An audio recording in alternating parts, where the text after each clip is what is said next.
You're doing everything right, crunches, calorie counting, cardio, and you're exhausted.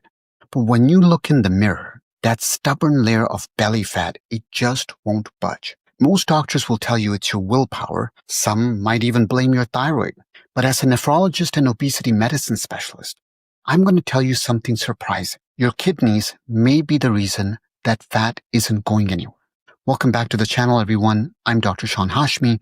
If you're new here, please hit that subscribe button. I share evidence-based health insights every single week. Today, I'm going to show you the hidden connection between your kidneys and stubborn belly fat and exactly how to break this cycle. Stay with me because I think this is going to change the way you think about weight loss entirely. Let me talk about the hidden connection. Let me show you exactly what's happening inside your body. When we gain weight, we don't just gain it under the skin. We gain it deep inside the abdomen, around our organs. And this is known as visceral fat. But here's what most people don't know. There's a specific type of visceral fat that surrounds your kidneys, and it's called perirenal fat. Think of your kidneys like a water balloon inside a tight sleeve. It needs room to expand and contract as it filters your blood. When perirenal fat builds up, it physically compresses the kidneys. And here's where the problem starts. Your kidney is the master sensor of blood flow. When it gets squeezed by this fat, it thinks that the blood flow is reduced. So it sends out an alarm signal. And this alarm signal activates a hormonal system called the RAS system.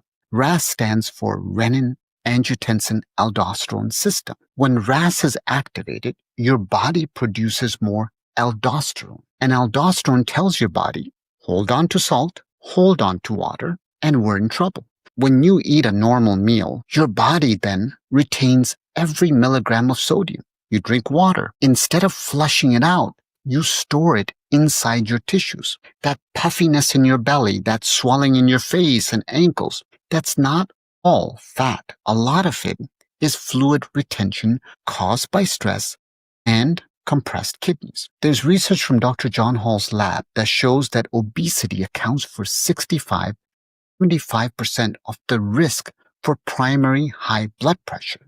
And this is driven by this exact mechanism. But here's the thing. Fluid retention alone, it doesn't explain why the actual fat won't budge. For that, we need to look at something most doctors completely miss. Here's the part that changes everything. Most people know that your liver clears toxins from your blood, but here's what most people, including many doctors, don't realize. Your kidneys clear insulin. Research shows that over 50% of circulating insulin is metabolized by your kidneys. Why does this matter for belly fat? Well, insulin is the fat storage hormone. When insulin is elevated, your body is in storage mode.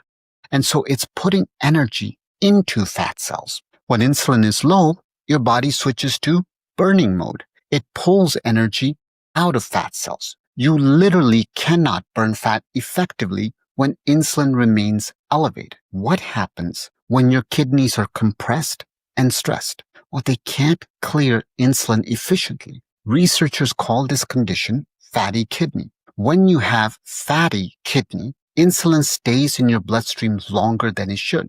You could eat perfectly, you could exercise daily, but if your insulin stays elevated because your kidneys can't clear it, your body stays locked in a fat storage mode. This is one of the reasons why belly fat won't budge. All right, so if you've stuck around so far, here's where it all starts to click. There's this vicious cycle that occurs in our bodies that we're going to talk about exactly how to break. But in this vicious cycle, step number one is that visceral fat accumulates around your kidneys. Step number two is the fat compresses your kidneys. Step number three, compressed kidneys can't clear insulin properly. Step number four is elevated insulin keeps you in fat storage mode. Step number five is you store more visceral fat. And step number six is more fat compresses the kidneys further and the cycle repeats. You can run on a treadmill for an hour, you can cut your calories in half, but you cannot outrun a hormonal system that is working against you. And this is why willpower isn't the problem. Your body is stuck in a feedback loop, and nobody told you the kidneys were at the center of it. So how the heck do we break this vicious cycle? The first thing you have to know is we don't break this cycle with crash diets. Remember, crash diets stress the kidneys further and spike cortisol, which makes visceral fat worse. We break this using the self principle: sleep, exercise, love, and food. Each letter targets a different part of the cycle. Let's start with sleep. Remember, cortisol is the stress hormone, and visceral fat has more cortisol receptors than fat anywhere else in the body. And when you're sleep deprived, cortisol stays elevated.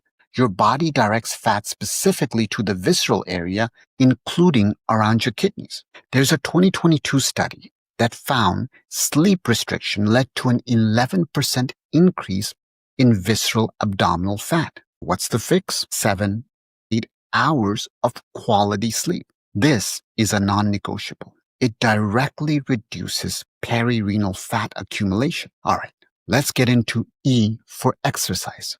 Remember, crunches won't fix kidney compression. What we need is nitric oxide. Nitric oxide opens the blood vessels and improves kidney blood flow. It counteracts the compression effect. What's the fix? Zone 2 cardio.